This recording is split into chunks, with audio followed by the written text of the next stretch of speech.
Man of All is really a story of self-discovery. It's a search for something better that turns into a find of something extraordinary. And it's a tale that encompasses a problem or a situation that we all face in life, and that's usually the time of our lives when we wake up and we look at our lives, we kind of step back and we're like, something's got to change, something's got to be different. And at this point, we're usually faced with two choices.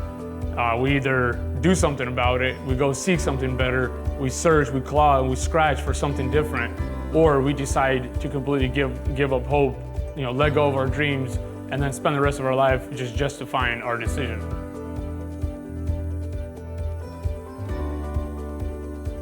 So the story is about Felix, who's a Roman boy, and Felix, despite all opposition, despite many odds, he actually is seeking worldly treasure.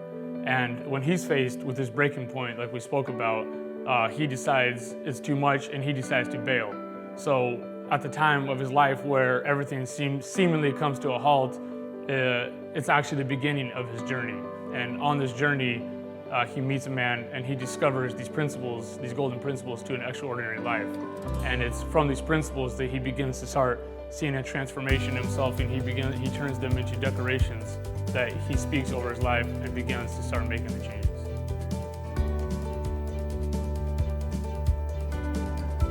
I wrote the story because it encompasses my life.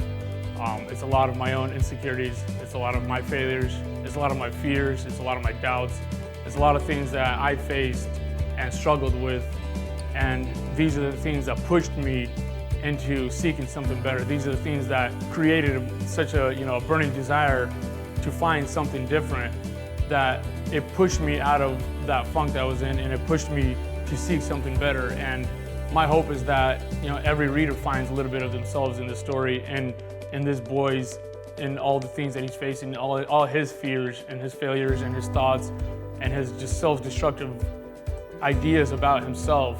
And when people can see that, hey, they're not on this journey alone, everyone's dealing with the same kind of things, it kind of gives you freedom to kind of go together and know that, hey, instead of just letting go of those biggest things that I was seeking, those biggest dreams, there's a way out. I can do something about it. And that's my hope, is to inspire change, inspire people to go ahead and seek that extraordinary life.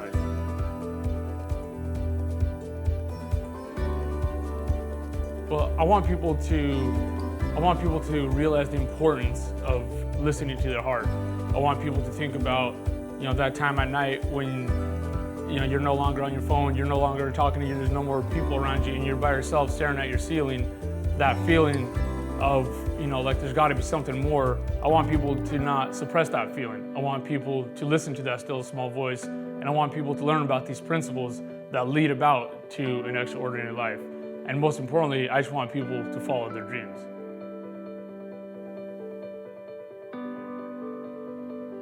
My greatest inspiration for writing the book came from my biggest fear, and my biggest fear was putting myself out there as being vulnerable, just like we're all absolutely horrified of sometimes people listening or hearing exactly what's actually going on in our minds.